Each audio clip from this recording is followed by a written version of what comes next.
everyone here. Welcome to Manhattan Community Board 11's Public Safety and Transportation Committee meeting. November the 13th, 2025. The time is now 6:38, and I am the Michelle Wiltshire Clement, the chair of this committee.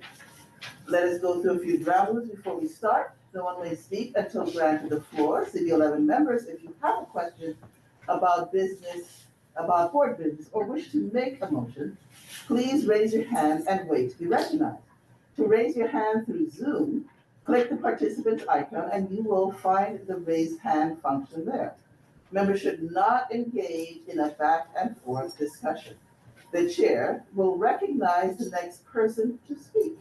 Please keep your questions and comments brief and on topic to the discussion. And members of the public, if you have a question or comment about the subjects on the agenda, please raise your hand and wait to be recognized. And we already had a call to order, so let us now do the roll call by our staff liaison.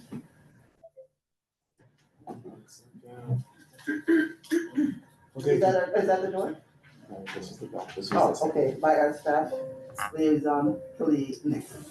Okay, members, there are 13 on this committee and 7 are needed for quorum. Leslie Colon, Present. Carlos Diaz, Pascal Hano, present. Wanda Hopkins, absent. She said that she was going to be zooming in. She's not here. She's not here. I think Kyoka Jackson was excused for this evening. I'm here. Christina Johnson. I just heard Wanda Hopkins saying, I'm here. No, that's No, that was- Kyoka. That's Kyoka. Hi, but I think there was a conversation online between Kyoka and Xavier this evening regarding, he sent an email earlier today. Did you see that email by any chance? I did not see that email. Okay, I'll just mark her as present for now, but then we'll review the attendance later, because there was a reason why. So I'll mark you as present for right now, Kyoka. Christina Johnson? Absent. Jewel Jones? Here. Thank you. Sage Mason? Present. Carolyn Percy? Absent. Valerie Ponte? Absent. Don Sanders? Present. Thank you, Don. Derek Sampone? Present. Michelle Wiltshire Clement? Present. Thank you. You have quorum. Great. Was your name called? Yeah, I'm the first one. Leslie, go on this. Okay, so let us continue with our agenda. If we have anyone who is an objection to the adoption of the November 2025 agenda meetings, please raise your hand or speak now. Seeing that there is no objection, we will continue. The adoption of the September through October minutes. Let's see, that is the door. We are not going to adopt the minutes because we don't have a completion of the minutes for those time periods, so that we will continue on for obvious reasons. Let us continue on the agenda. The next page. I don't see anything there, so I will go to the paper one. Yes, the announcements? Yes. Do we have any announcements? Go ahead. Okay. I said yes.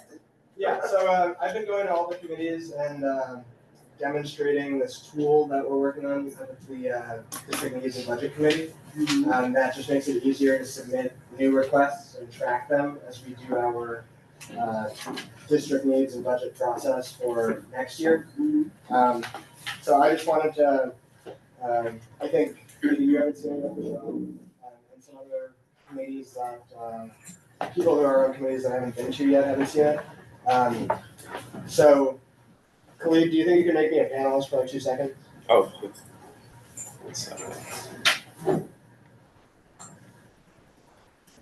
Cool. So I'm just like introducing this at the committee of it and can give me some feedback before we like launch this.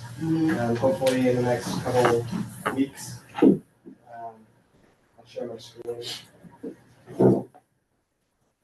the way that this new tool works is that there'll be a button on the CB11 website that's very prominent that anybody can go to, CB11 members especially, and it takes you to this request form where you can create a budget request that will be considered by any committee, or the appropriate committee, depending on what the request is, for inclusion in our budget request for fiscal year 28. So it's super user friendly. This is just like an example. You put your email here, and it says like, can we get back in touch with you? And then you select which district need category you want to go into.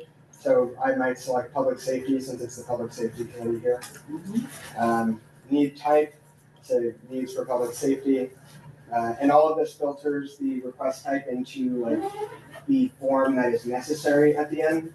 So people are not submitting requests that like we have to edit a lot and change because it's not a request that the city will accept.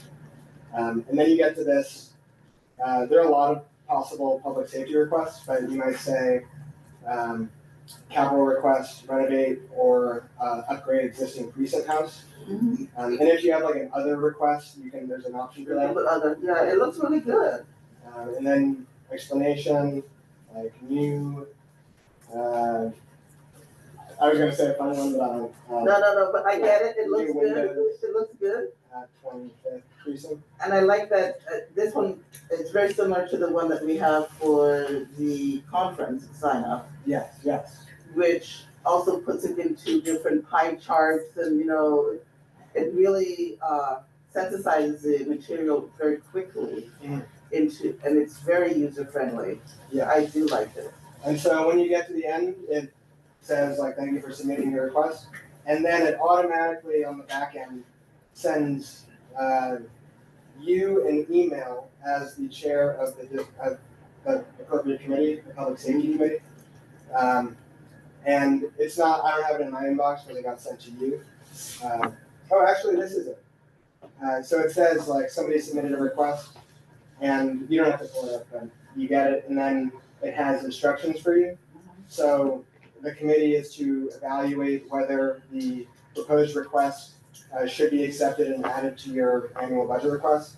And then two, if there's an action that the committee wants to take in support of the request, so that we sort of establish a practice of accompanying our budget requests with like letters of support or outreach to city agencies, so that they're more likely to actually happen. And then you can easily go to this, it's similar to the spreadsheet that we're very familiar with. And here's the pending request. And then maybe the committee talks about it at their next meeting. That I don't know about. The next meeting. Well, talks about it, like we have this pending request and we, this is something we'll talk about at executive.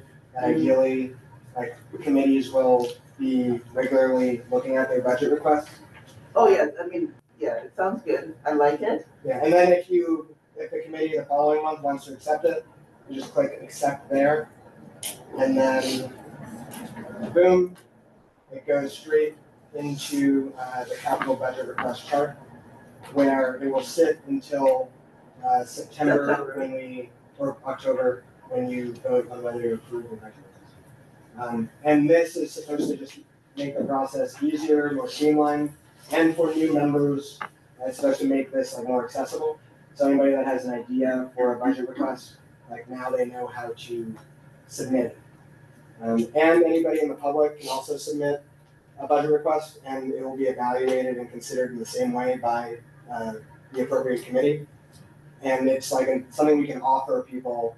Like if you come to the community board, you're making a presentation, it's something that we can maybe request the city allocate funds to.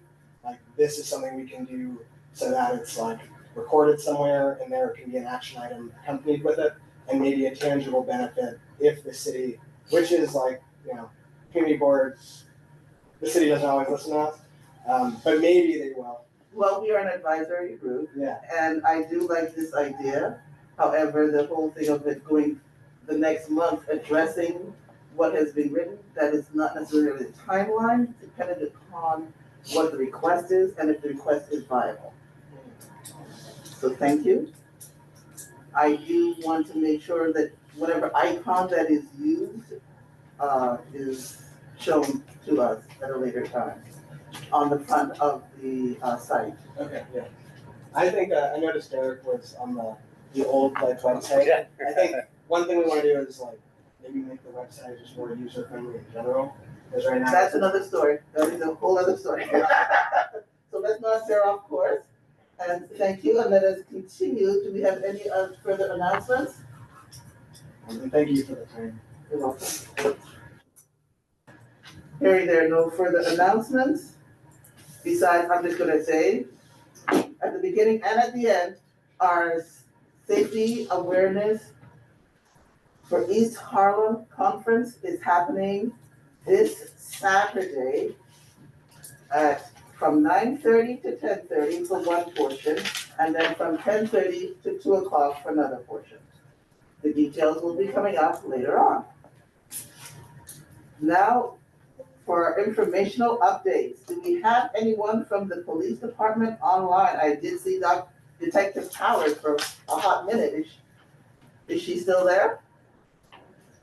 Detective Powers, you have the floor for an informational update.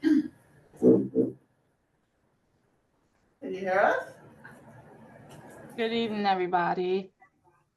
I hope everybody's having a great night.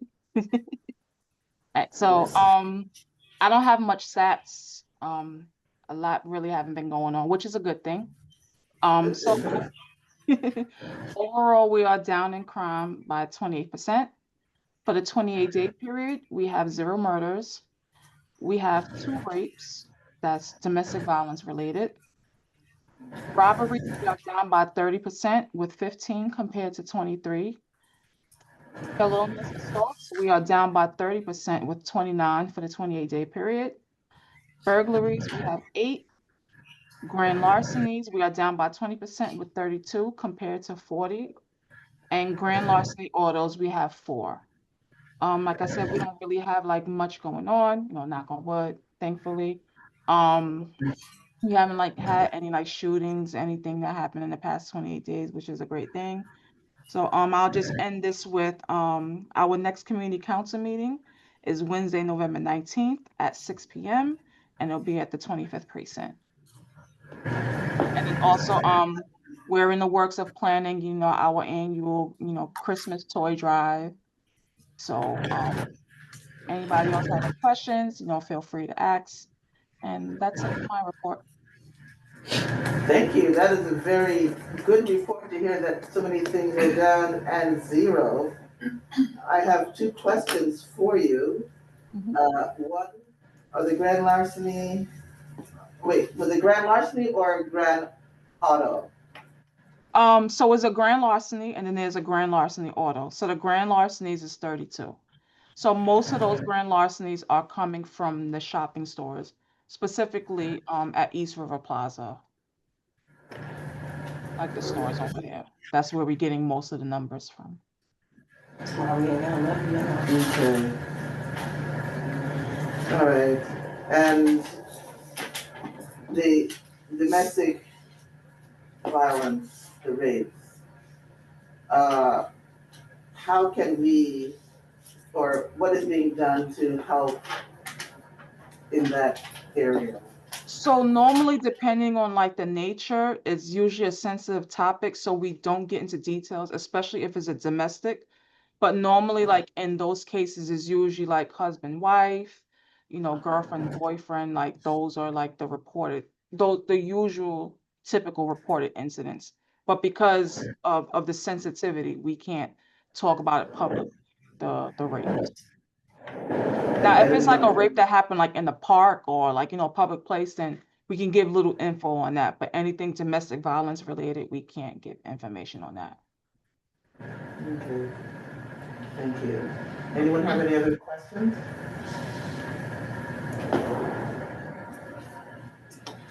Thank you, Detective Powers.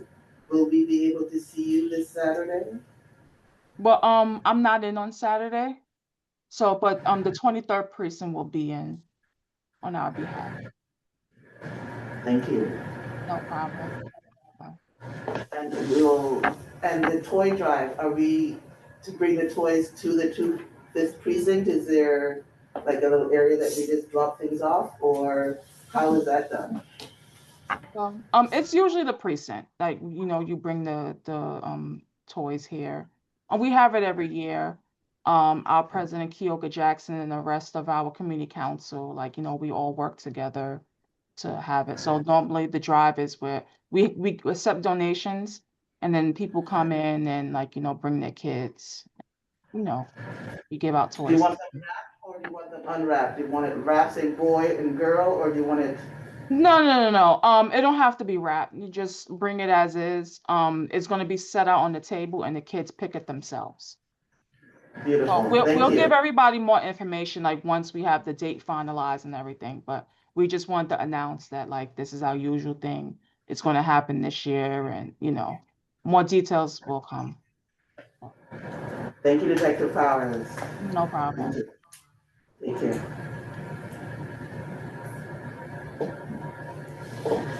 And do we have anyone from the 2/3? Okay, I think there were several shootings in the 23rd precinct jurisdiction. did you go to the 2/3 council? No, I'm aware of it. Okay, And the. okay, so we will ask them for a report.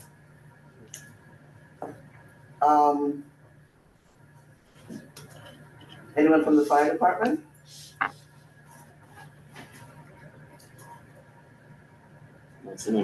Okay. Anyone from the Department of Transportation?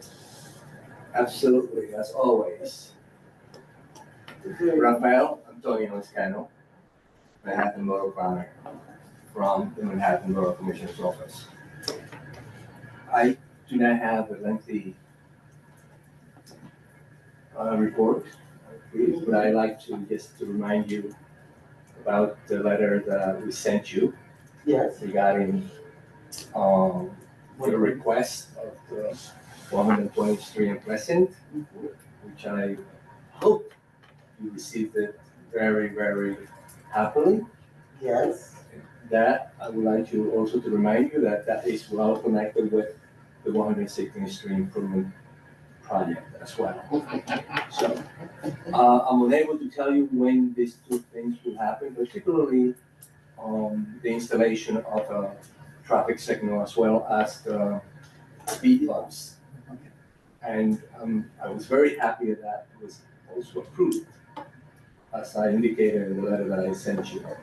So we're looking forward to that installation. It takes some time.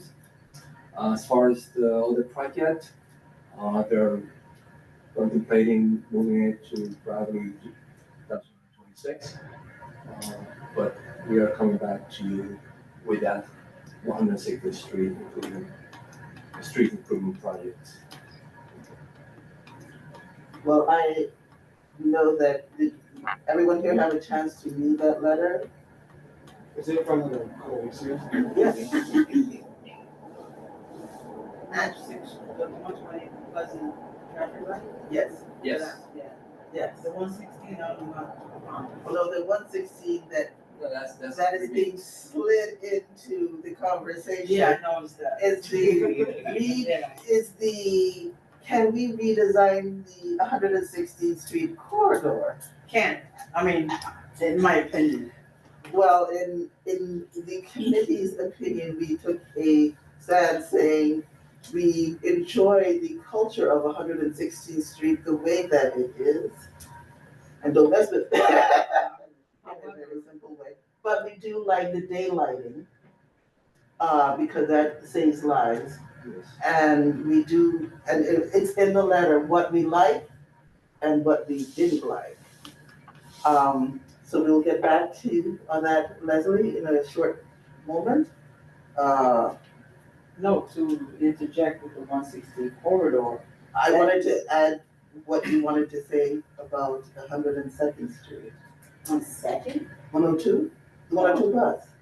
No, 102. 106 bus? 106 bus. Excuse me, sorry, 106 Okay, bus. if I would, Okay, now I'm trying to answer the 116 corridor. The 116th corridor, Why it shouldn't go forward with the reorganization. This is my opinion. we already have that on record. Okay, I just want to add to it. So I want you to read about that first. Yes? I did. No, I brought that up just to remind you that these all are all connected. And that would be something that we would like to follow up on because it is important to the overall project. It's an improvement in pedestrian safety. Just like you said, you know, like the diet lighting, which is very important in that particular plan for that particular corridor, the 116th Street. So I just brought that up as a information piece. We won't miss In it, addition to, but we took a stance on one thing. We are grateful for the added safety measures added on for Pleasant Avenue with the signal, especially because it's beside schools. And our youth are our future. Leslie?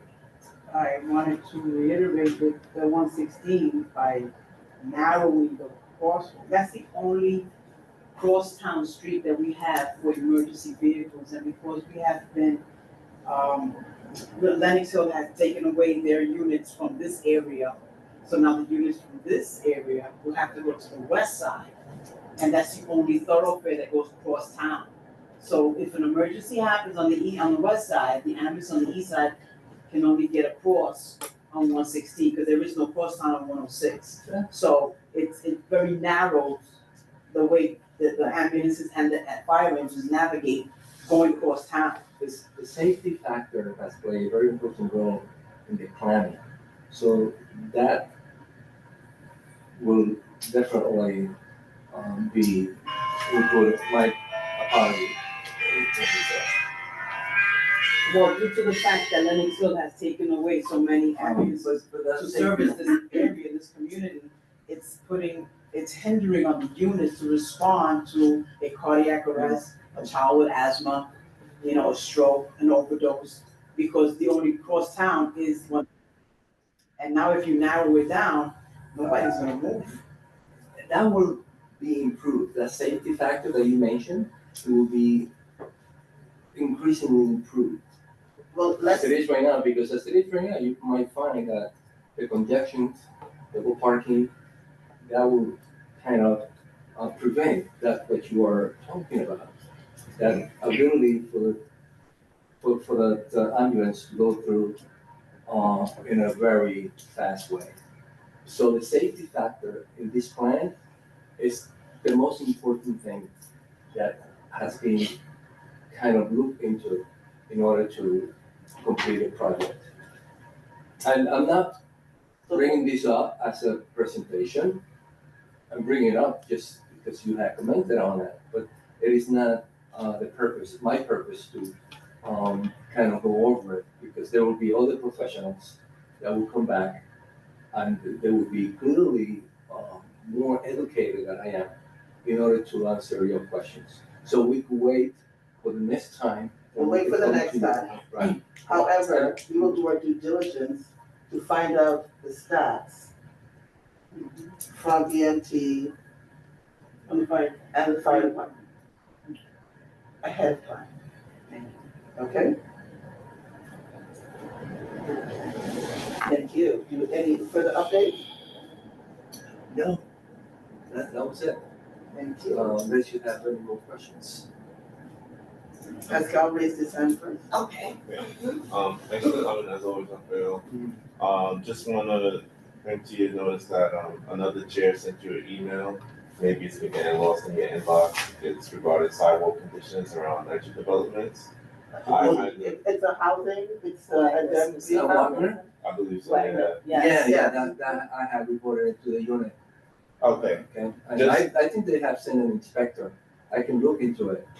look into it and just respond to the email chain, because I also, reached Right. out just so maybe you didn't see it, so I reached out to Yeah, I remember, I sent it to that sidewalk Okay. unit, but I will look into it. And please say the Or not, name okay. of the person that you sent information to so that we can Mhm. streamline all of this. Because if there's no response, we feel like nothing's happening. So I'm No, glad that you were able to send that info out, but we need to, you don't want any I'm accidents to happen. I'm always available for telephone call to get you an update on particular issue that you have brought up to my attention. You know, there are so many things that come into my email box. And, you know, and if I don't get an update from that unit that I have previously sent an issue to be resolved, then I will rely on a person like you, for example, say, Rafael, do we have an update? So that would not bother me at all. On the contrary, it would help me to reach out to that particular unit in order to get the update that you need. Perfect, thank you. Christina, first and I then. totally do. So I don't know who else to talk to, right? There is an active driveway at Lexington Avenue between 99th and 98th Street on the west side of the street. And the bus depot is on 99th, 100th Street, right? But yet they consistently block up that driveway. For the I've bus, spoken to them. you mean the MTA bus blocking the Yeah. driveway? All day, every day. What is this driveway for? That's for resident parking. Oh, for resident It's parking, for resident right. parking, and they That's are very constantly. Yeah, and I've spoken to the dispatcher, I've spoken to security, and it still consistently happens. We don't have any leverage over that, but what I do suggest to get the MTA liaison, you know, to get the MTA liaison and get he or her, and I think it's a he, to know what is necessary in order to allow tenants to come in to the driveway. We have a lot of seniors in the Right. development, and so, see me, I'll just ride up on the sidewalk and go into And the. which is not, Right, which you is not feel bad. legal, You right? feel bad And I about doing that. feel bad about doing that because I could hit somebody trying to get out of traffic. But during rush hour, I mean, they're in the driveway, there's a bus over here in the lane, and it could create such congestion, I could do some- you know? And because now I can't move because I need to get into the driveway, you know? And senior citizens are not gonna do that, they're gonna sit there and wait, and it's very unfair to them. We have a lot of senior citizens. The NTA liaison, So Very we have an MTA liaison. yeah. I don't have their name at the moment, but I know that we've contacted them before. We'll contact them definitely with this. Please, I have met him a couple of times, I don't remember his name, right, but he's very good and very responsive. thank you. Thank you. Did you have a question? No, just to, make it clear again that that's what we're here for in the office. When you have situations like that, just call us and then so we can try to get that taken care of. I'd rather you not wait a month for the meeting, right? Thank you. Just call the office and we'll get you in contact with Alberto Rodon, who is the MTA Alberto. liaison, and then try to address that, okay? I'm sorry, I missed CCing you on the email, couldn't remember who Yeah. else I needed to CC, but I sent one to Angel this Okay. morning about a different situation. Okay, so then let's, just, And they next time would you be get an in email. charge of, actually, I'm not exactly who would be in charge of the Mhm. abandoned Oh, you saw, van. Yes, but Abandoned vehicles or NYPD, they handle but that. that, They no, I along with- filled out the form 3 times on 311, right? Okay, so And but like that's 2 minutes 311, after, but- 2 minutes after I fill it out, they close it out. But that was today, so we will go forward with that, but that is not part of this time period, because we're doing DOT right now. Right. But we'll, But I sent it to Angel because I didn't know who to send that to, so, I did see it, but that was just today, so, yes. okay. Chancellor, Oh, I know it's the tape. So on 116th and Lexington, there used to be a seating at the bus stop. for the 102 and 116 stop. It is no longer there. 116 on Lex. Yes.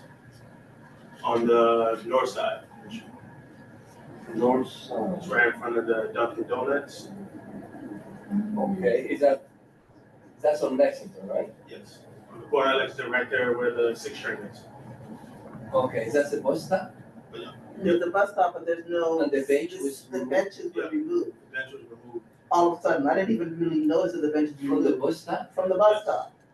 I thought the bus stop was on the south side. Northeast side. The northeast side, Northeast side, yeah. that's the east-west Yeah. buses. Yeah, but So it's on like 116 from the northeast corner. Regardless, seating has been removed But is it and the the? seating needs to be put back. So it's not So wait a a. minute, is it on Lexington? It's on or 116th. Street? it's on 116. So I don't. There's a picture, he'll send you On the the picture. south, on the southeast, That's that's the corner, right? He'll send you the Southeast picture. corner?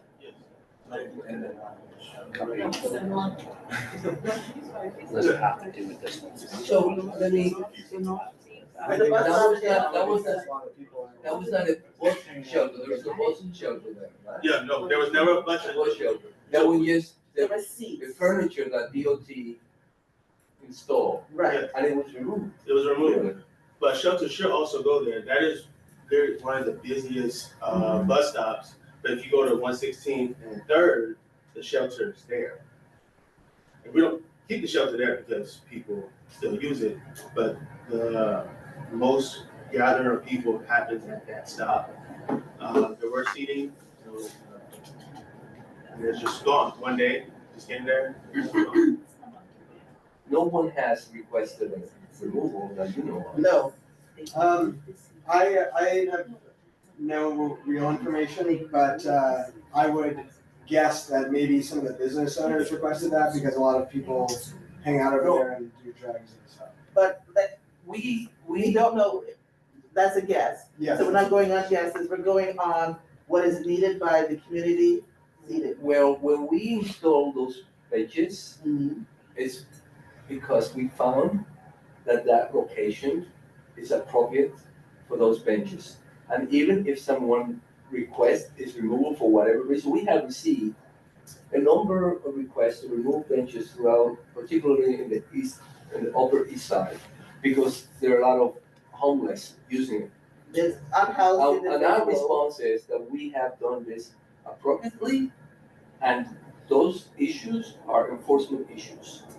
And those benches should not be removed. So in order for us to go out and remove something, has to be a very, very good reason for that. So can you check to And I see wanna check, if right. there was a request for the removal? If Yes. not, can the, Well, I'm going to find out tomorrow with that unit. Yeah, so I just Google Maps it. There's a photo from Google from a year ago showing where. Right, exactly. Yeah, it's no longer there. okay, so, Um, you'll Will write, you send it to me? yes, Chancellor, you'll write that up Yeah, and send that, okay. okay? Yep. But I just wanted you to verbally say that, during this meeting. Okay. Thank Yeah. you. I will write this up and I will send it to Khalid, to you and Khalid, And Pascal. and Pascal. Right. Okay, You could use the link for that, to send it to me. all right, thank you. Was there any other thing that we wanted to speak to Raphael about? Raphael, don't leave. Okay. There's one other thing that, there was a question about, and I will have to send that to you because I'm gonna give you a person's phone number, Anthony Brown, about, things that are happening in this area with lighting. Street lighting, Yes, that Anthony Brown has sent that to me. he would like to contact you about that. Also, you give him my contact information. Thank you. That's what I wanted to hear. I just wanted to make sure. Okay. So now let's go forward. You could, I like to ask. you may do that, All right. right, anytime that is appropriate. Thank you. Thank you for being here. Thank you for listening. Thank you for Just I want to see it. going forward. Okay, now that I'll find out if there's any other informational updates online. Any advocacy groups? Community outreach, we've already heard a little smidgen from Joel Jones with the 2-3 council, not more of a smidgen, any more of a smidgen? Wait, so, I think in particular, or, yeah, like, obviously there's holiday parties, that's the main thing. They did it. Cool. Nice. Yeah, that's the thing. Okay. Thank you. Good night. Okay. Okay, as you take a look, any other outreach that anyone did this month? I went to the opening of the Harlem Greenway River Park at the Manhattan section. We've wanted to rename it after Russell Chusett for a while. I, TBD on that. I think it's still, there's record of us requesting it. But some of the board members were there. And that update we got about the ferry, like that's where the ferry stop is gonna be, which I think is really great. And the renovations to that park are what is allowing the ferry to be built up. And then I've been to a lot of committees, but that's not really public safety. That's not public safety, but it is, taking some information about public safety. Unfortunately, I had a firefighter passed away recently in the line of duty, and his memorial or funeral was at the mosque on 96th Street.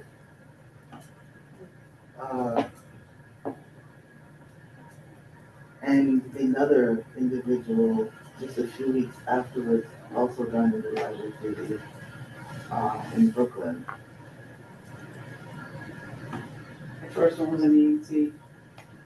And both were in, The first one was The first EMT, the other one was a firefighter.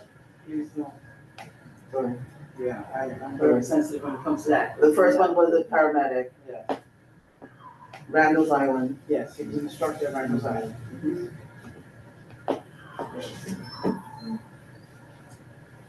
Okay. And it was, I also knew this individual. It is not easy, but it is important to show up. And just be with the family and be with people.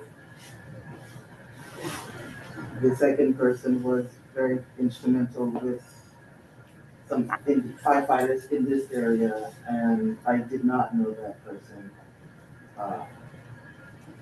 But due to that,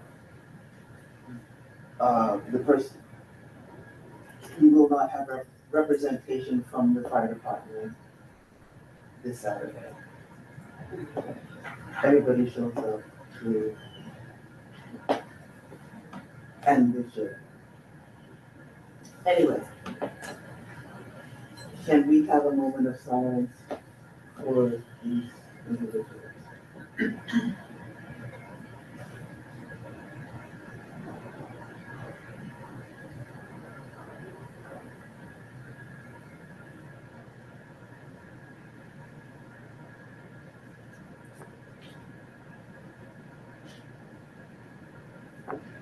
Thank you.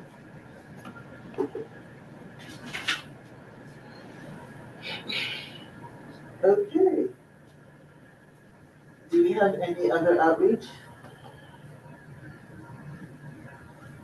See, there are no, we will continue with our presentations. The informational presentation for the New York City Office of Emergency Management.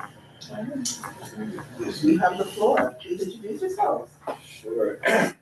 Thank you for having us, first of all. We are grateful for the opportunity to be able to join you today. My name is Rashard Dice Lane. This is Joanne Delcio, and Janet Velez. We are representing Manhattan Division 5 from the CERT's NICEN team. And we understand that you kind of called us to give your presentation on winter preparedness. And this is an opportunity. I'm not sure if you've had us come to you before specific as a committee, or if any of the other committees have had any opportunity, but as leadership changes both on your side and on our side, would like to, on behalf of our team, re-invite any additional engagement after today based on the presentation that you see. You're going to find that the content can either be addressed really at the personal kind of family level, each and every person, dealing with their public safety and emergency management, but it's really effective when it's done as a group, right? So whether you're talking about your family or you're talking about, in this particular case, Community Board 11, which we represent East and West Side for East Harlem, Century Hall and others, and welcome again the opportunity to come back with you to address some of these things. We will have an opportunity maybe when we're done to ask some follow-up questions and even get some more clarity maybe in what your intentions are moving forward. You'll find that, again, outside of us, there are some other resources, including NICEM's, more so on the B2B organization side, has a strengthening healthy communities partnerships, right? So that's just another way to kind of get engaged outside of being a CERT member, like we do in addressing the public. So with that, I'll go ahead and get started with the presentation. We're going to keep this very informal. Feel free to stop me at any time or us and ask any questions or make a comment. All right, so what do we do? CERT is a community emergency response team that works with NICEM, and we are here for information, preparedness, education, both before, during, and after emergencies and disasters. So definitely a big element of public safety, and we want to make sure that you have the resources that you need to be able to address anything that's happening. And that's done in 3 different ways. You'll see that throughout the documentation. It's really making a plan with anything, right? It doesn't matter what the hazard is. We're going to be talking about winter hazards a little bit later, fire, storms. You always want to have a plan for anything you're dealing with. You want to have some supplies and you want to stay informed, make sure that you know what's going on. Things move, things change. You have to be current. And so as we go through this, again, put your hats on as an individual. How are you going to make a plan for yourself and your family, your loved ones? And then maybe, again, as a community board, how will you address this and maybe take this perhaps a step further if you'd like? No pressure, just an opportunity. All right, so in terms of making the plan, having an emergency support network is, again, critical.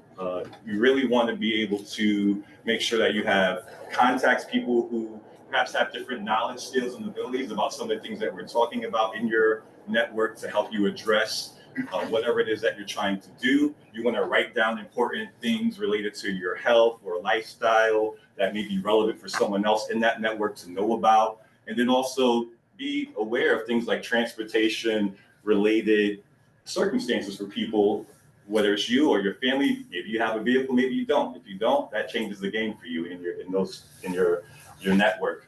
And how can you structure perhaps transportation to be able to obviate something that's not working right now, right? If the buses are down, trains are down, planes are down, what do? You need to get out of the city or build shelter or do something else. All right, so that plan can also include your communication strategy, how you're going to stay in touch with each other. There's manual ways to do that. Obviously, internet, phone may be down. Do you have radio? Do you have some other kind of way to stay in touch with folks? When and how to evacuate. Again, that's going to be based on the type of danger or hazard that's there. We're talking about, winter-related hazards. It's not as much going on there. It's usually when there's a lot of cold-related issues. Most things you're going to be sheltering in for, right? Fires and floods, you may need to figure out a way to evacuate where you're going. But shelters and service centers, you definitely want to become aware of where you're living at. There's different FEMA zones. You may be in a coastal area, near the water, like East River, or you may be somewhere else a little bit more inland. And there's only but so many shelters and evacuation, areas for you to go to. So be cognizant of those and make sure that you can get to one or have another alternate place to shelter, even if it's outside of the city, again, from the borough or even another state. Now we're going to move on to gathering supplies. There's kind of aspirational things that you'll see inside of that documentation in front of you. It's not a final blueprint, I kind of say for like legalese, right? It's everything in here, including but not limited to, right? So you can add to that as much as you like. And again, because we're talking about emergencies and then being seasonal, you may need to change what's inside of your supply bag or your supply network stash closet, depending on how you do that. Some people, for that matter, when they gather supplies and do these things, they have a go bag at their office, right here. You can have go bags for everybody. The whole team can have go bags. You can have one at your house. You can have them anywhere, community centers that you think people can have them protected and available as needed. So keep those thinking hats on when it comes to who needs a bag. And when you want to change out those supplies. So if it's food in there, if there's batteries, some of those things can have expiration dates, some of them won't. But you're going to want to test those supplies, and if maybe batteries aren't working or there's something else in there that perhaps, let's just say is like a flare or something, right? You want to just make sure that you're always cognizant that it's still viable, and you're not in an emergency thinking that you have something available for a supply that's no longer going to work for you. Pets and service animals, not everyone has them, but if you do, they're your loved ones. They're part of your family. You want to make sure that you have plans for them and that you can take them with you on the road or, sheltering in place, that they have their food, they have their water, they have whatever medication that they need to see them through that event as well. Then, of course, any other considerations that may be specific to you or those who you're serving, right? Again, as a community board, if that's kind of where you want to take this. So within this bag, again, of supplies, you see some things that are, pretty obvious in terms of first aid kits. You have your PPE, respirators, gloves, some water. It's interesting. I think that's a light right there, some food supplies, raincoats. As we get into different, types of hazards, again, start talking about winter preparedness, you might want to have something a little bit more warm. Socks are always important regardless of where you're at, because if your feet get wet, regardless if you're cold or not, that's a quick way to get pneumonia if you can't change out your socks.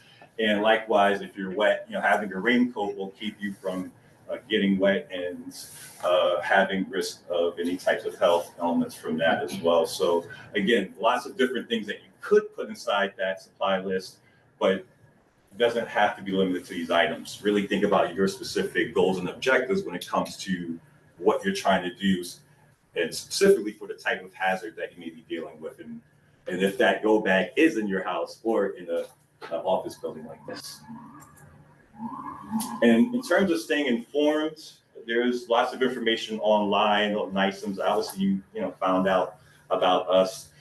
We always recommend that, you can even do that right now, to be honest. If you have your cell phones, I encourage everyone, I don't mind taking a second to just go ahead and, text Notify NYC to 692. You can go ahead and do that. This way, we know you know that at the very least you are informed and will have the ability to stay connected in the event something happens. How often do you, sorry, may I answer a quick question? How often do you send alerts? Like, is it like? He's like, I don't want no more spam.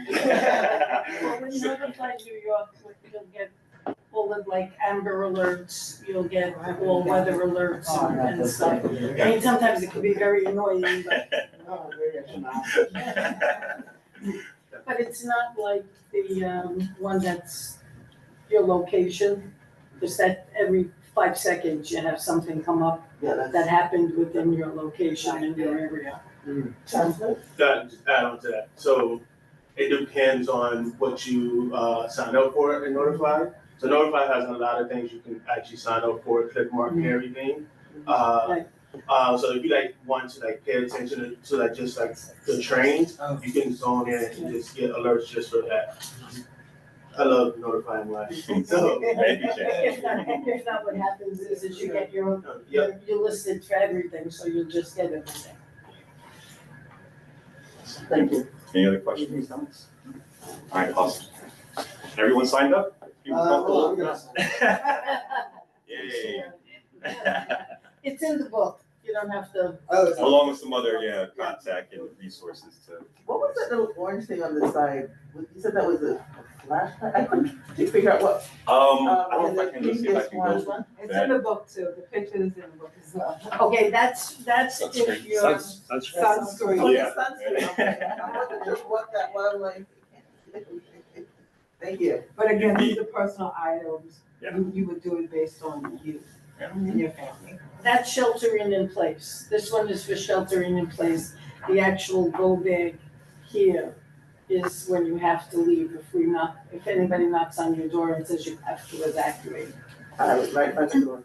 Yes, and good call out too, because it's funny, that could be alcohol sanitizer, which is important to have in your bag as well. And we're gonna switch pretty soon to winter, but this looks like some kind of blankets, but blankets, big blankets, warm blankets, they take up a lot of space in the go bag. You may be aware of those metallic looking reflective sheets that you can use, so that's a great option to put in your go bag alternative than taking up, it's like a huge stack right there. And you can save a lot of space. So it's something to keep. Also, if you're putting food, if you're gonna put cans, make sure it has the flip or have not one of the regular old fashioned can openers. Or else you BT just, 109, excuse me? a BT 109. Yeah, just, So these are military ones that you just yeah, like, the- you twist. right, Mhm. because Small. if not, you're gonna have the can, but you're not gonna be able to eat anything, so.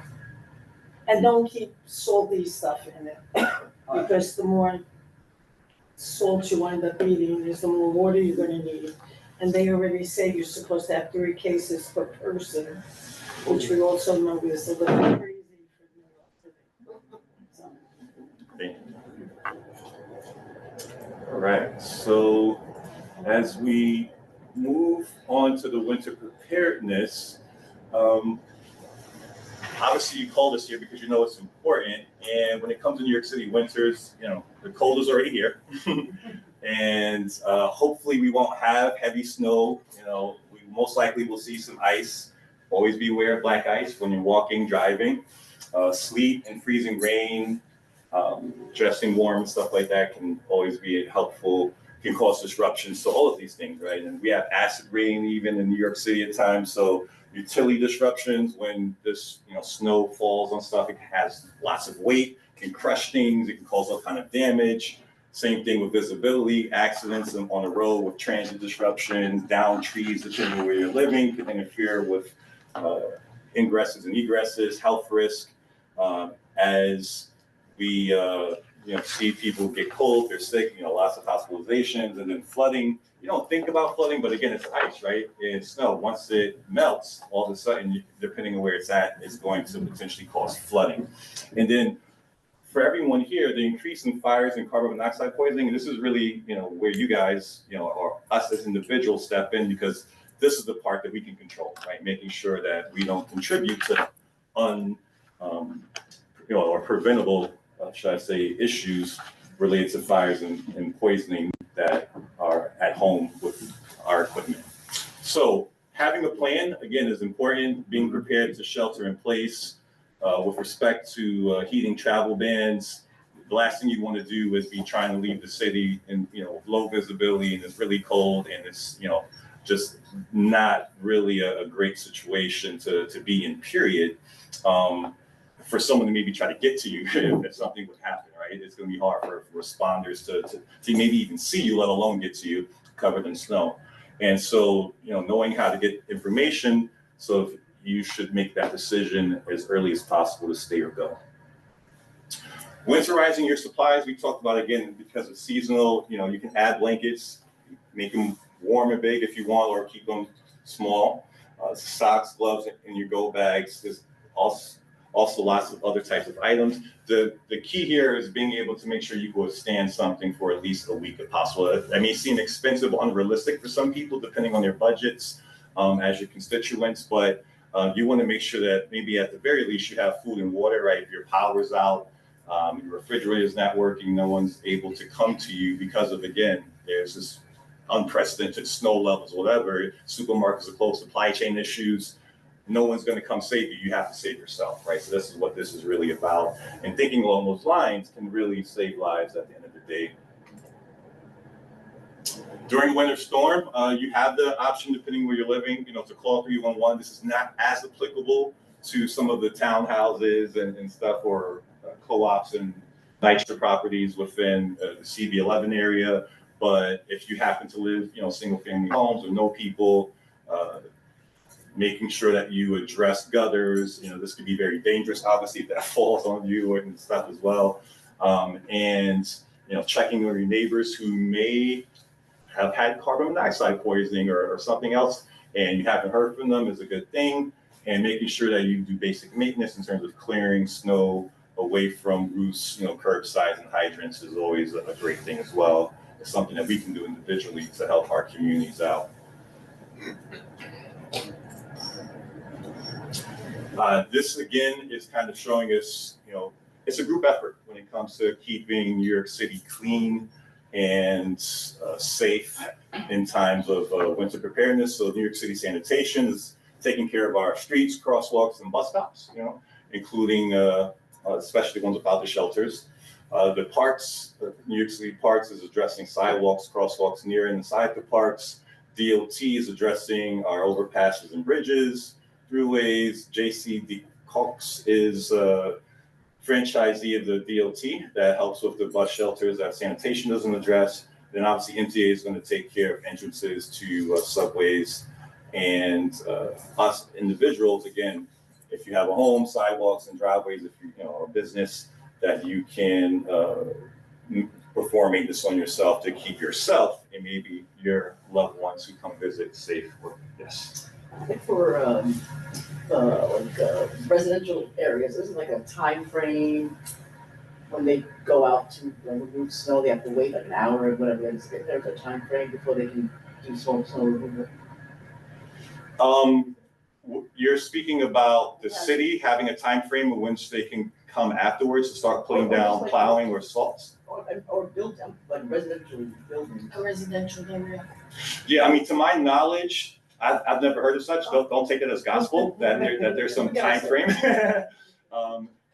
It's something they should do, which a lot of homeowners don't do. And the sanitation is supposed to give them summons for not shoveling, but a lot of times they don't have the manpower to do it. Supposedly there is a time frame that you have to shovel the snow within a certain time, and if you don't, then you will get a summons, and people have gotten many summons. I see what you're saying with the question. I thought that might have been where you're going. So yeah, if someone is trying to get out of doing their job, if that's what you're getting at, versus it's always best to do it as soon as possible, obviously, but if it's more so that it's easier, and more effective. But yeah, if the issue is someone pushing back and maybe trying to quote saying, "Oh, I have X amount of time," then yeah, while I don't know what that is, it would be good to find out so you can obviously hold them accountable for it. Yeah. I looked it up, and if it's like during the day between 7 a.m. and 5 p.m., you have to clear the snow within 4 hours. If it's in the evening between 5 a.m. and 9 p.m., you have 14 hours, so like overnight. And then if it is like the snow stops overnight, 9 p.m. to 7 a.m. the next day, you have to clear it by 11 a.m. the following day. But the earlier they do it, the easier it is to get rid of it. They've increased the time. They've increased the time a lot. It used to be a lot shorter. Yeah. Mm-hmm. Everything was better back in the day. But that's why you have the speed, right? Maybe we can do something about it, right? We can even if we don't have our advice listened to, sometimes we can step up and self-organize and figure out ways to do the jobs that other people aren't doing to protect ourselves and those that we care about. And that's what I am about as an individual, in terms of civic engagement. And I think all of you are too. That's why you're here. All right, now let's talk a little about safety. This is in terms of the space heaters and things like that. If you don't have, central air or radiators and things like that, The key thing here I'm gonna say first is probably if you're gonna buy something, if you get it from Best Buy, Home Depot, you're probably okay, you don't have to worry about this. Some people like to try to save money, maybe go online to like Temu or AliExpress, don't do that, please don't do that. The last thing you wanna do is get some non-RHS compliant electrical device that's gonna blow up or melt down, and yes, not something that you wanna deal with at all. So always buy from reliable dealers, and likewise, they're only showing one kind of radio that's kind of electric today. There are still people who have their own, back in the day, kind of space heaters or things that, have kerosene and all that kind of crazy stuff going on. So if you see that, call somebody out, let them know that's not safe, make sure that they're using something that looks protected, that it's enclosed, it's not open flames or an ability for something to make contact with that heat source, which could especially dry that fabric or anything out, and then all of a sudden cause some type of combustion, and then we have a fire in our hands. Now, the other big thing here, which some of us are all guilty of at times, is plugging it up directly to an outlet, right? If you don't have that many outlets, you got a lot of electronics. Sometimes we don't want to do the right thing, but it's important because especially if you're going to leave the house or do something which you should turn it off anyway, you just want to make sure that you reduce the likelihood of there being an overloaded circuit, that could cause some kind of spark that, again, especially if you're not there, could be an issue, right? It says here, always keep an eye out, but if you're home, it's not just your eyes, right? It's your ears. You may be to hear crackling of fire, you may be to smell smoke and fumes. So being home while a heat source is being used is imperative. I would say never leave the house because you can't smell, you can't see, you can't hear, a fire taking place when you're not home. Outside of that, when it comes to the smoke alarms in every room, I'll say again, we should probably add carbon monoxide to this as well, because there's even some folks who, in addition to this, maybe to save money, might put their stoves on, right? The old school style, put a pot of water or something on. Well, guess what? When you're cooking, it's only a few minutes. If you go to sleep, overnight or something, you got your stove on, hours old at a time, that carbon monoxide could be building up, all of a sudden you're not waking up. So it's important to make sure that if you use alternate forms of heat, especially on a stove, that you're also thinking about checking your smoke alarms as well as your carbon monoxide devices. So any questions about this? This is one of the more critical things that I would say for individuals, to save their lives and or your constituents. I know you have like forums and other websites yourselves. Again, not sure where you're trying to take this, but this is probably when it comes to winter stuff, other than someone falling outside on some black ice or getting hit by a car because of things happening, this is where people are going to get hurt or die. And so I would focus on this part, personally or organizationally. Questions, comments? Yeah, okay. So, yes. The space heaters, you have to be mindful of them when they overheat, especially some of them. Well, now they once they get to a certain temperature, they shut off automatically, and then they'll restart when it gets cold again. So that's something that's helpful going into the future. Also, the local laws have been changed that they don't want gas heaters anymore, and they're putting in gas meters into the apartments so that you don't get the carbon monoxide and all those fumes that you cannot sense or smell when you're sleeping. Local, I think, is 88, 87, and 97, those new numbers. But yeah, in terms of this, it's and don't plug a heater into a power source. Those strippers, don't plug them into that. Like he said, plug it into an outlet, because if it overheats, at least if you have a circuit breaker inside the house, it'll turn it off. Always keep a window open, because heat rises, smoke rises. So if you don't want to keep the bottom part of the window open, at least open up the top, because at least it'll escape that smell, that heat. All right, I know who our in-house emergency management liaison is going to be. I'm just retired. Also, if you have a ceiling fan in your apartment, if you notice, they reverse. So in the summertime, you want the cool air to go up, so the fan goes up, and in the wintertime, because heat rises, reverse the blades to go the opposite way, so then at least the heat comes down and it'll cool off your house. Just a little. Great call. tidbit to know. Sure, thank you for sharing that. Thank you. Thank you. Anyone else, information or comments, sure, question? Directed to him, not me.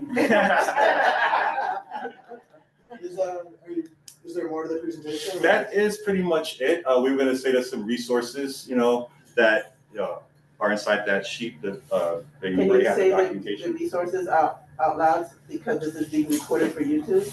So the resources that we are providing everyone is a Ready New York My Emergency Plan, and it's a document that has information primarily in English, but in different languages as well. In the back for people to get more information if they do have, other language needs. And when we talked about staying informed, you can see there's a whole bunch of different websites here outside of NICEM and the CERT program with all related safety and even probably some transportation things that, thank you, page 20 to 22, that would cross, I've been imagining all of your committees, right? So this could be a very multi-paradigm, a multi-pronged, systemic approach, again, that we're happy to brainstorm with you or work things, through as needed, so. Just remember that the first 3 pages are the most important.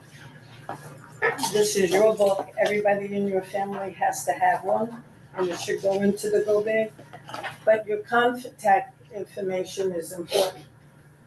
If somebody comes and knocks on your door at 2, 3 o'clock in the morning, who's the person you're gonna call to pick you up? And is that person willing to keep you anywhere from 3 to 6 months because you don't know the situation? And this is somebody that you have to talk to and make them understand that if I'm coming to your house because there's an emergency, I may be there for a while, okay? So this book will not take you one day to finish. Correct. It definitely is not gonna do that. Also, where are you gonna meet this person? And I'll give you my instance. My brother lives out on the island. It's gonna take him an hour and a half to get here.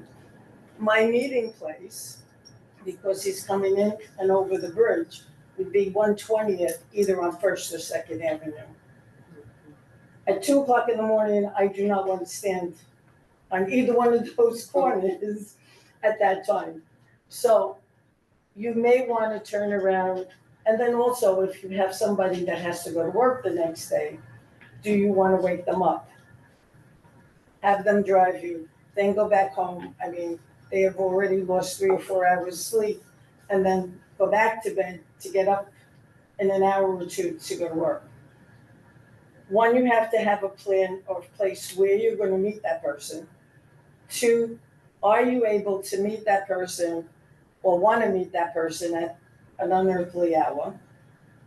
In my case, I would go to the shelter and then call my brother in the morning to have him come and pick me up. So this is something that you have to decide on, and it's very important. We also know that during 9/11, we could have called anybody in the world, but we couldn't call our neighbor. So you have to have an outside of state person that if you're not at home, like if something happens like during 9/11, your family is scattered. Everybody calls one person in the family in, say, California or Texas or Virginia or whatever. And that person has to be responsible because you can't have somebody who's older who's not going to remember or keep track of who's going to be there. But have somebody call that so everybody knows that everybody's okay, because they could say, well, these people called me, everybody's fine, they're here, where they are and stuff. So that's another thing that's really very, very important. If you have to go to a shelter, none of us want to play Russian roulette with your health. So everybody has a phone. In notes, write down all your medication, make sure you have all your doctors, who your pharmacy is, and how you take that medication.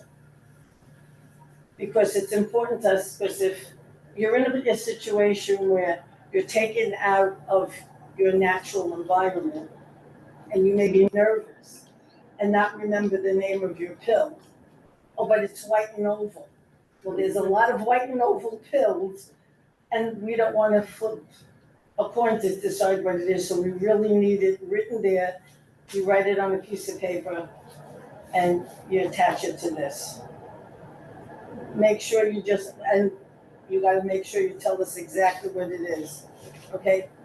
Important papers, your will, your lease, your credit cards, your social security card, Medicare, Medicaid, your hospitalization, all of those are important papers. You need to have them in one spot, so when you grab your bag, which should be no bigger maybe than this, you're not going to the Bahamas now. You're going just to take for a few days, and if you already called somebody and you made arrangements with them, you could keep some stuff in their house in a small little bag. But this is gonna have your papers in. If you work, copies of your papers could be in the bag in your office, but also remember, you have important papers there. Your identity could be taken, so make sure that it's someplace where it's safe and it could be locked when you're not around, okay?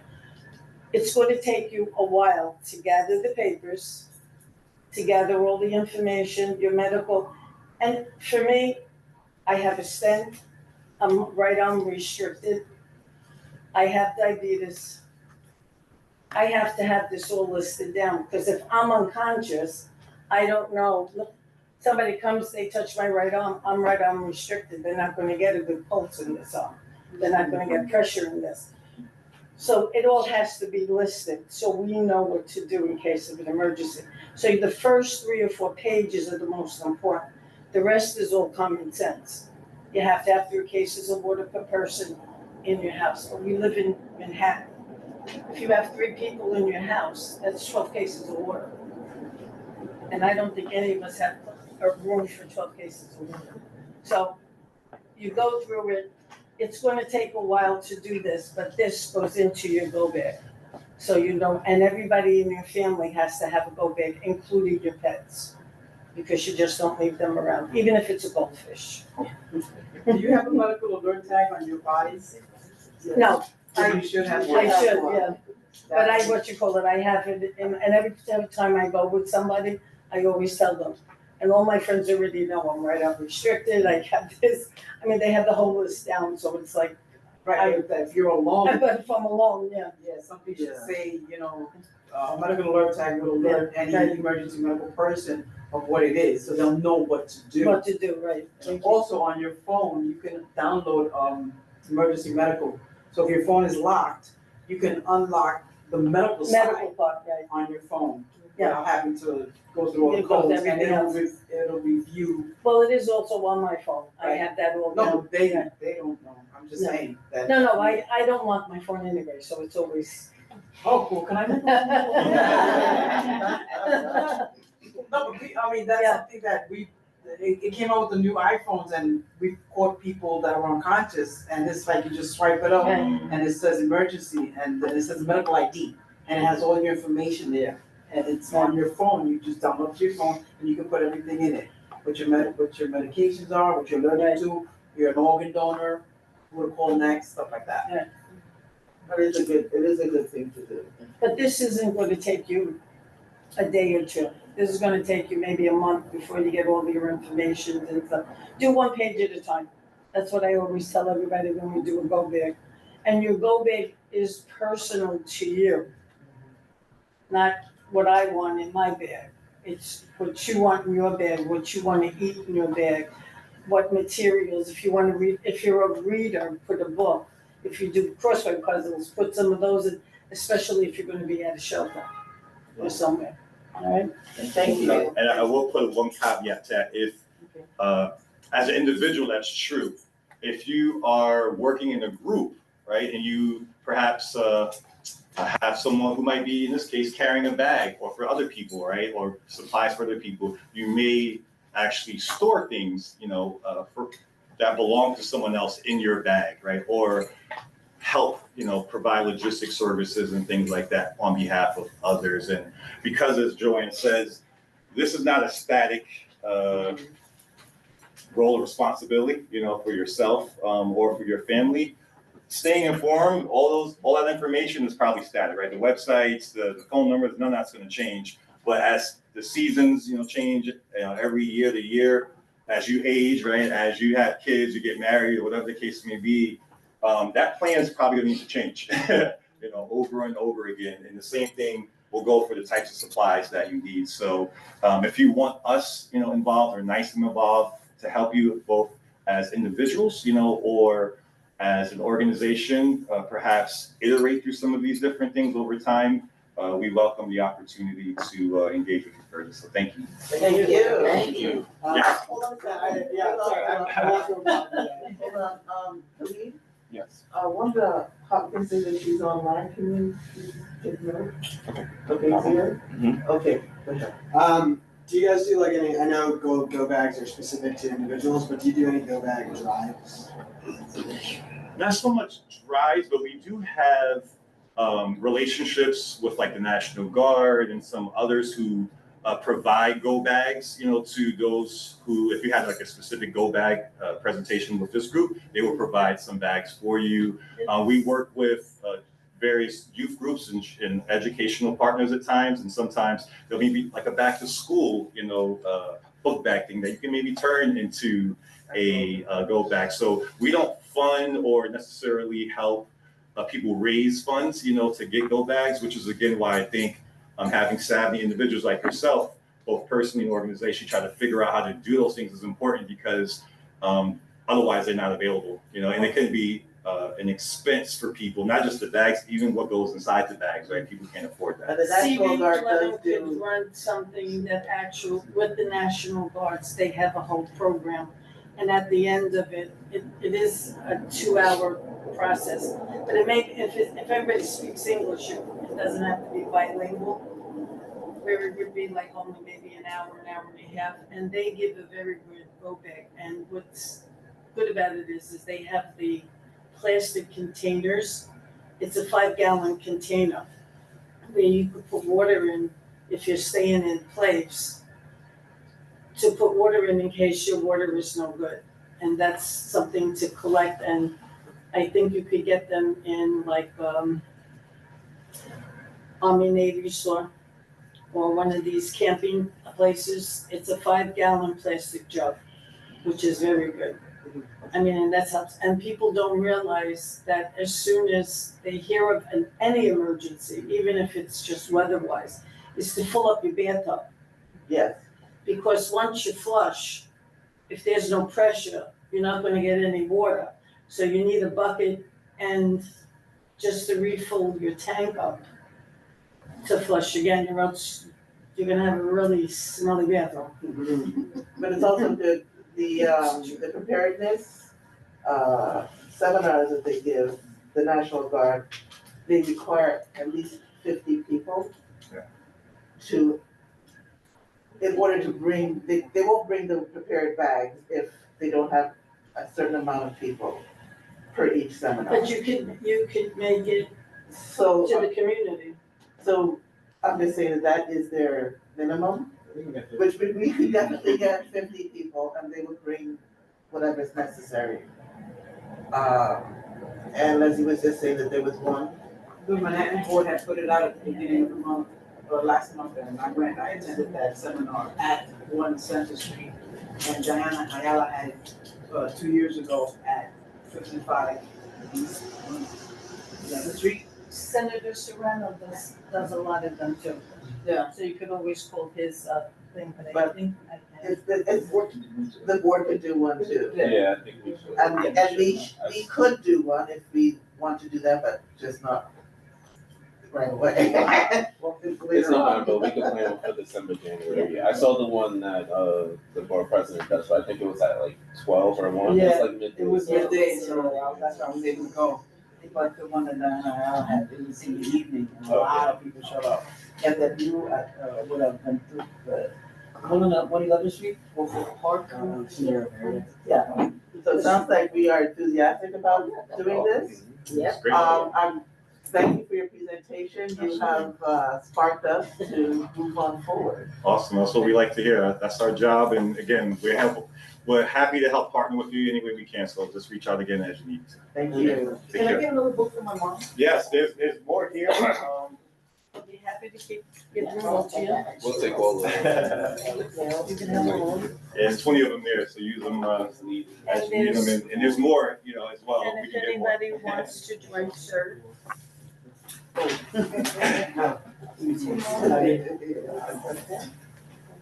Do you go out to other boroughs? every borough, every community board has a certain team. Thank you. I mean, we do other things too. Emergency. No, because I know, Tax and tax, water, and we went and distribute water, or sometimes we clear our gutters, like we do other emergency stuff. We don't self-deploy, but we do other emergency stuff too, so, but, I'm for extra emergency service. But, yeah. no, I would like to get you affiliated with somebody in Staten Island, Oh, Staten Island has the best team. They have the money. Ah. So they have all the equipment. We don't have much of anything. Yeah, all right. Yeah, no, we're not- Okay. Thank you. Thank you. And I'm missing each one. But this is where we're going to next. Oh, okay. Is our safety awareness conference, which is, wait, did I go to, no, this is the old business part, which is this Saturday. And we have a large group of people that we had to pivot from. Thank you. Yeah, okay, I wasn't sure. I'm sorry.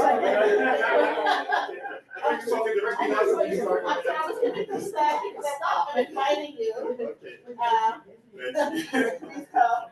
Sorry about that. Wait,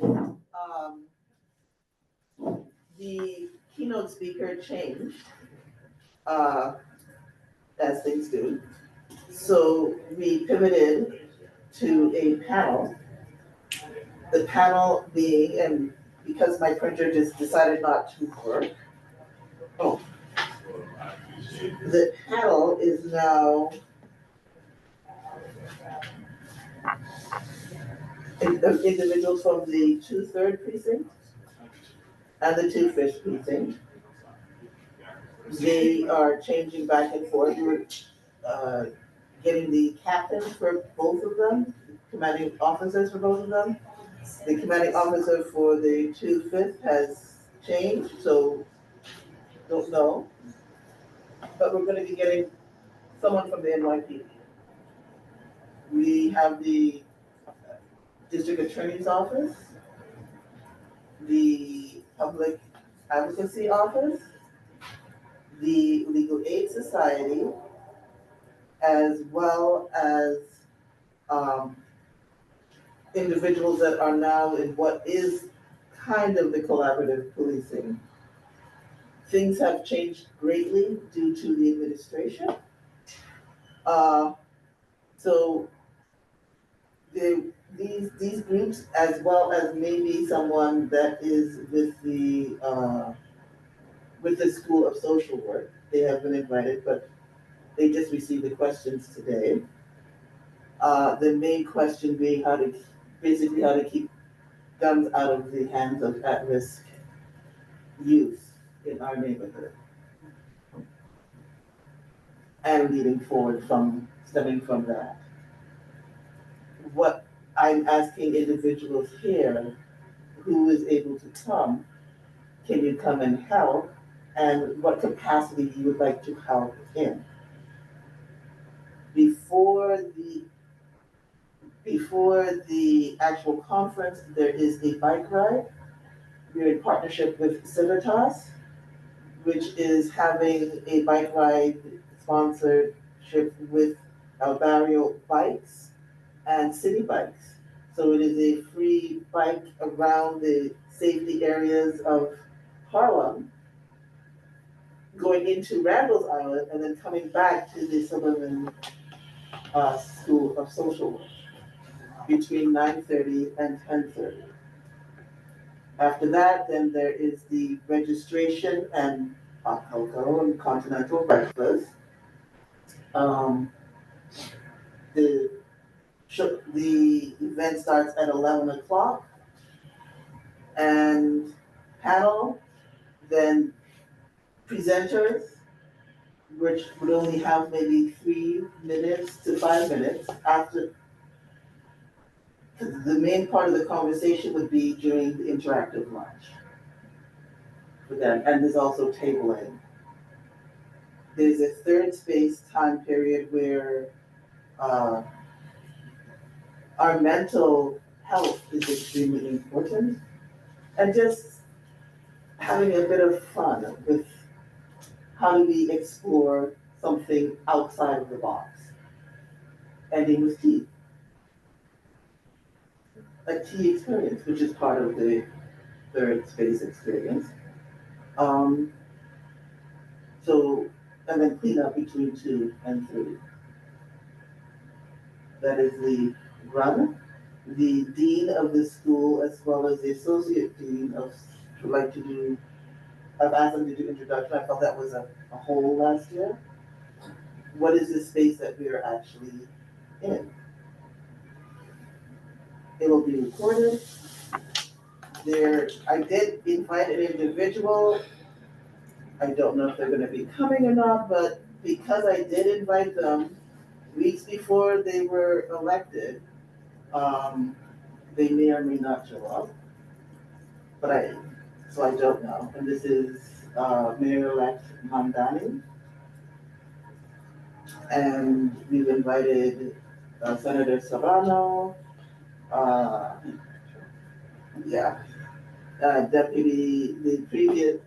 she's still the deputy speaker, Diana Ayala, Encarnacion, Brewer, Dale Brewer. Mark Levine cannot come, but he's sending people to table.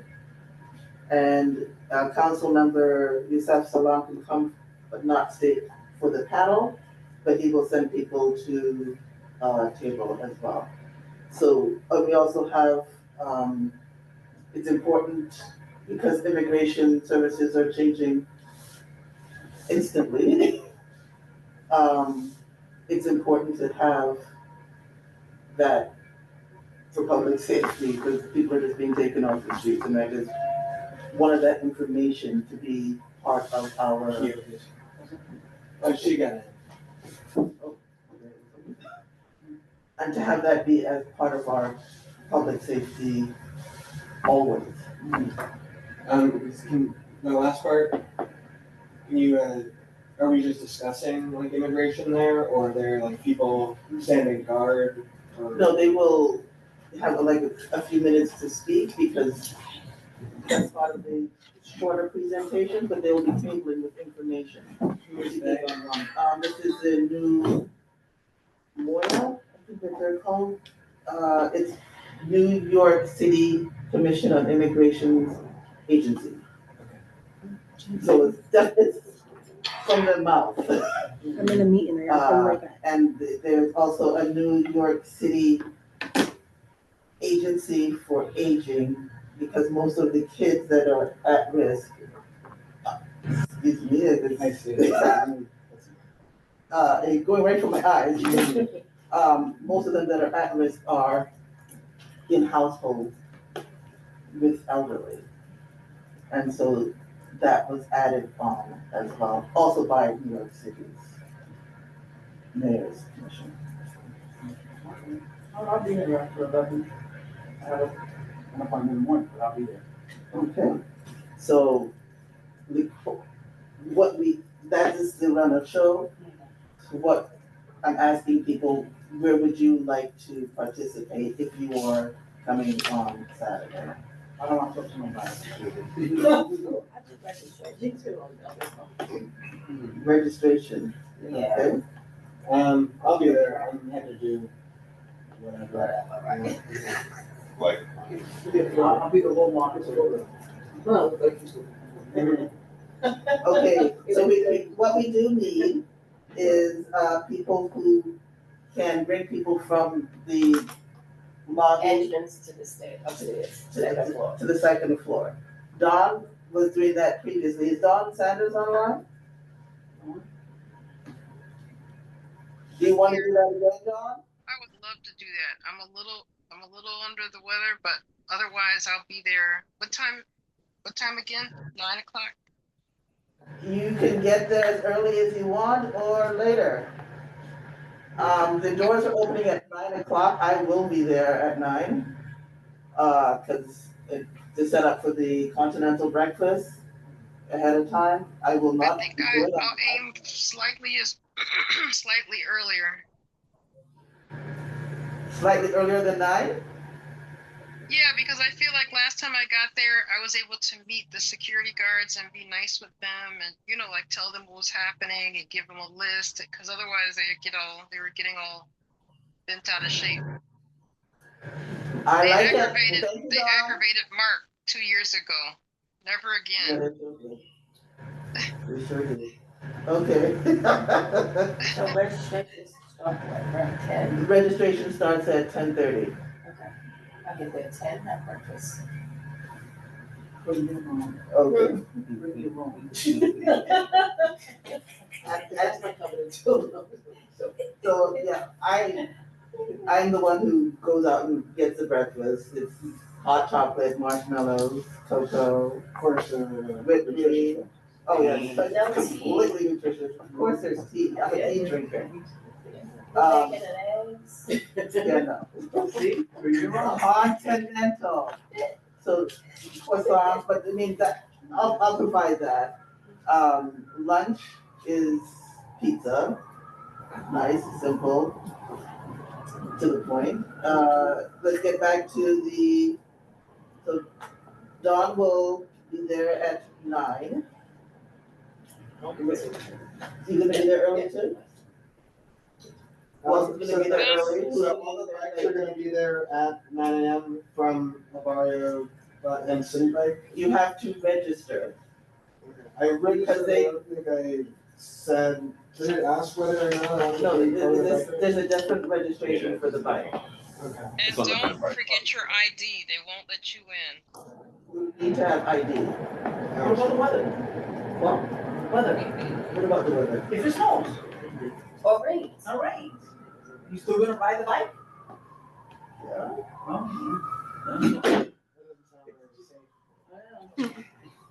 Okay. I mean, One rides in I know people that ride in any type of weather. You just wear particular clothing that is. That's where the preparation emergency plan comes in. You just wear particular clothing that's, Yeah, I'm imagining it's not running with a catastrophe or something. yeah, no, so El Barrio is having, El Barrio Bike is having 3 people, front, back, middle. And if you are under the age of 16, you have to have a parent with you. The city bikes, if you do not have a bike, that's why you have to sign up. They will provide the city bike, but they need to know ahead of time so that they can bring extra helmets. A helmet is required. It is required, and you have to wear it.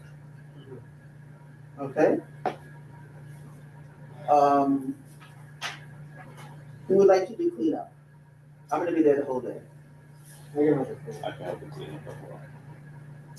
What time is cleanup? 2:30. I wouldn't wait. No, because I have to meet somebody at 2 o'clock. They have a donation for my development. Then you can't do that. No, I can make it by. But the bus is gonna be blocking your driveway. Oh, that's right. I can't get out of the parking lot. That's all. Derek? Unfortunately, I'll not be able to be there. Oh, My okay. parents are. Okay, can you put this on your social media? Sure, of course. Are you gonna be able to make it? Possibly, I don't know. I don't even know what the event is, so I gotta touch base with somebody. No, I know that. See the flyer. So, Okay. Okay, and is Wanda online? Are you gonna be able to make it, Wanda?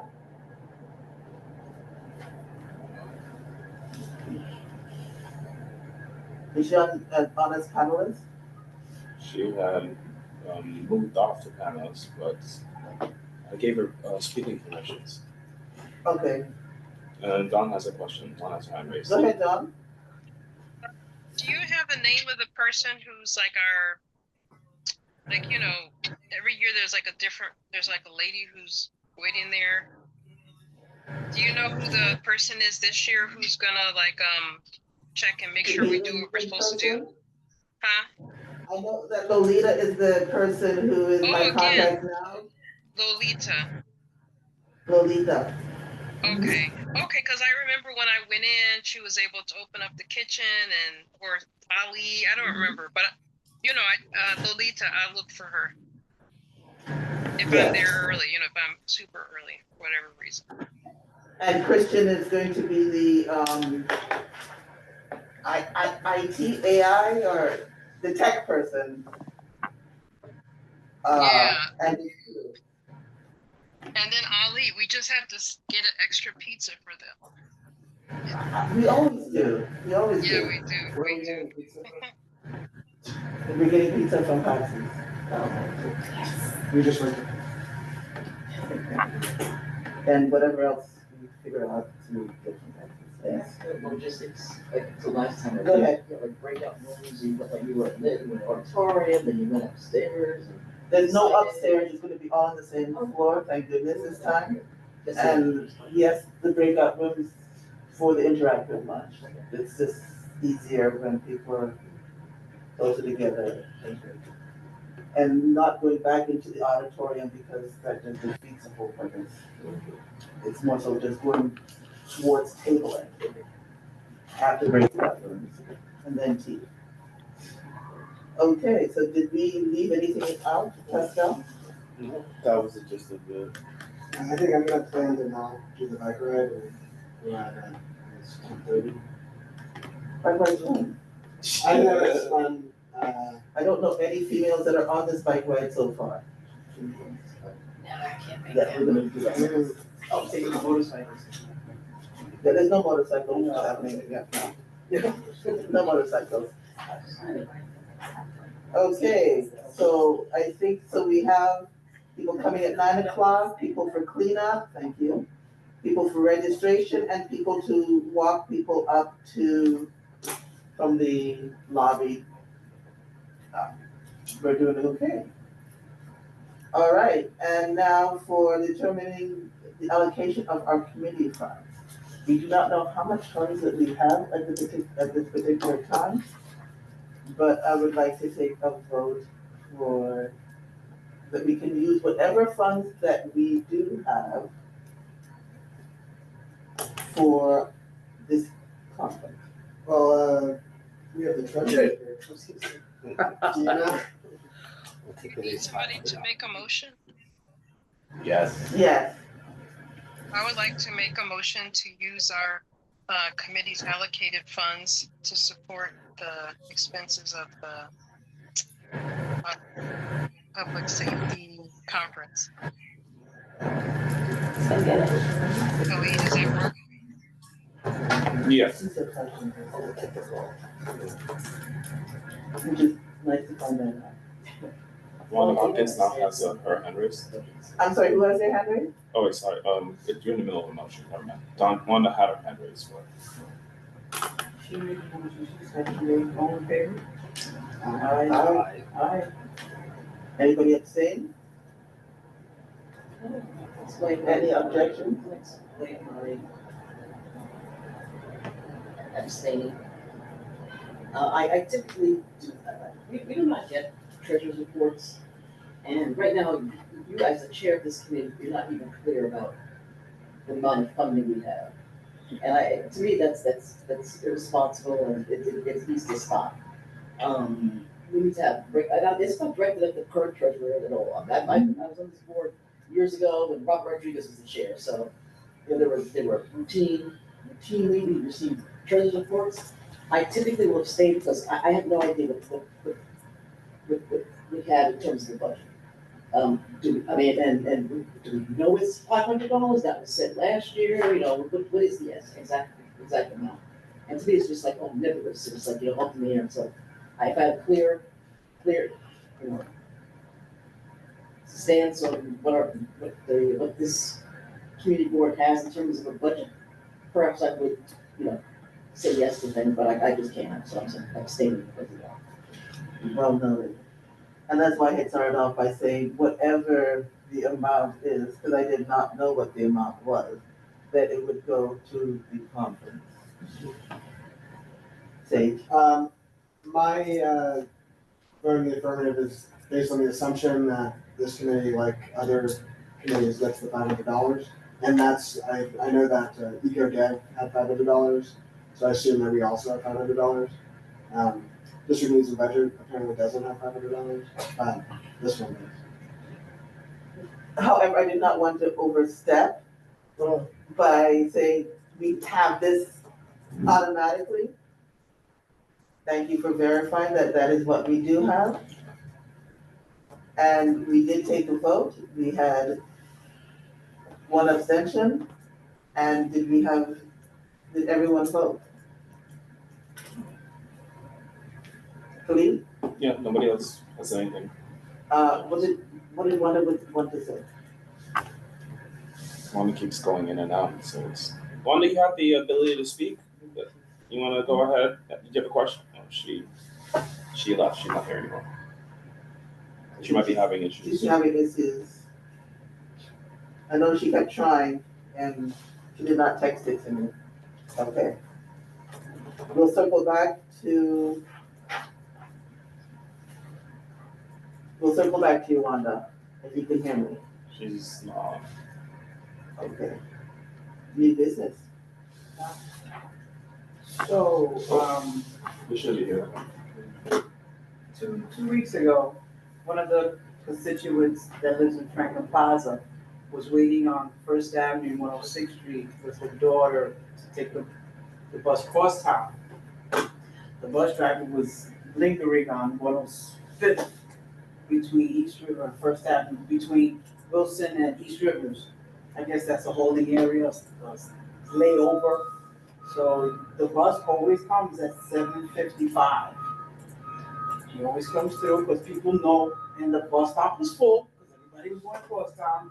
He deliberately went past them to the Second Avenue bus stop. So now everybody's running, and it's like, what's going on here?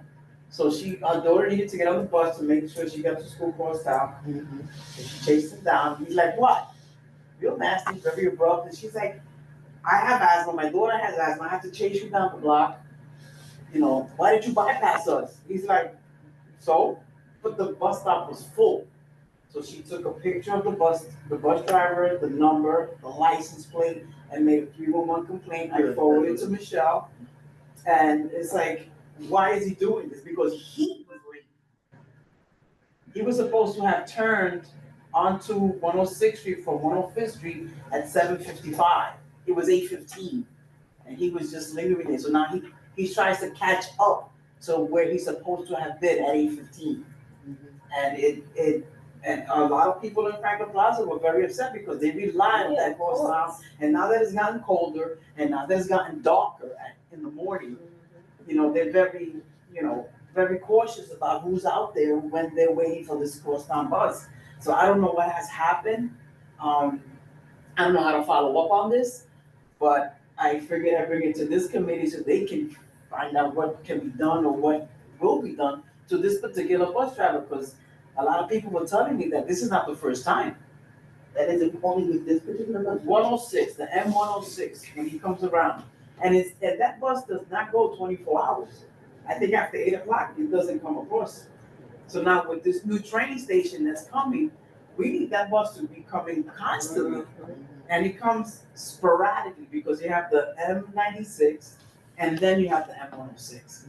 So, you know, I don't know where to go, you know, or what to tell anybody else to do with that situation. So we're gonna contact the MTA, I gave you the complaint number, the time of the day. MTA liaison.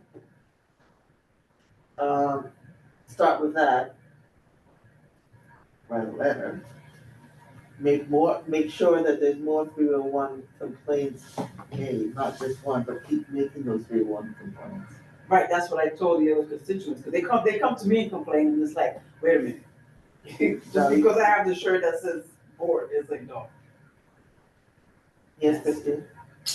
If I'm correct, MTA is trains, Mapstone is buses. And they have two, they're under the same umbrella, but they're two separate entities. Right. Yeah, so. The surface transit. Right. Yeah, it's subway. Right, You'll find out what the liaison yes, is. Yeah. thank you, because I have somebody on the street, so. They block the drive. That's right. Oh, You're tired of arguing with them. Okay, so that is our task to find out which liaison. Mapstone, right, that's so. BOSTA. MABSTOA. It's not something that rolls off my tongue. Okay, so. So, yeah, I just wanted to bring that to your attention, because, you know, I'm not ready to offer. I will tell you this, right? I've lived across from that bus depot from almost 40-something years, right? So I've seen the changes. And I will tell you, in the last 10 years, the new bus drivers that they are hiring are some of the rudest, nastiest. Well, let us entitled people you ever wanna continue meet. with the roll call. I think, Let us continue with the roll call. you can also call, maybe, I'm not sure, I would, you know, but, you can call 511 for MPA things as well. Oh, okay. Okay, thank you. Thank you. Let Khalid. One second. Leslie Colon? Yes. I'm sorry, hold on a second. Sage's friend, did you have something that you wanted to say, or? Yeah, he's just supportive. Yeah. Okay, thank you. He's visiting from Germany. Oh, welcome from Germany, Sage's friend. Thank you. Leslie? Present. Concierge is absent. Pascal Hano? Present. Wanda Hopkins is not here. Kyoka Jackson? Present. Christina Johnson? Present. Jewel Jones? Sage Mason? Present. Carolyn Percy absent. Valerie Ponte absent. Don Sanders? Here. Oh, wait, no, I do see Wanda Hopkins here. Please mark her. Yeah, I'll mark her. Because she's kept trying and calling and. Derek Stampone? Present. Michelle Richard coming. Present. So our meeting is adjourned at 8:25. Thank you, everyone.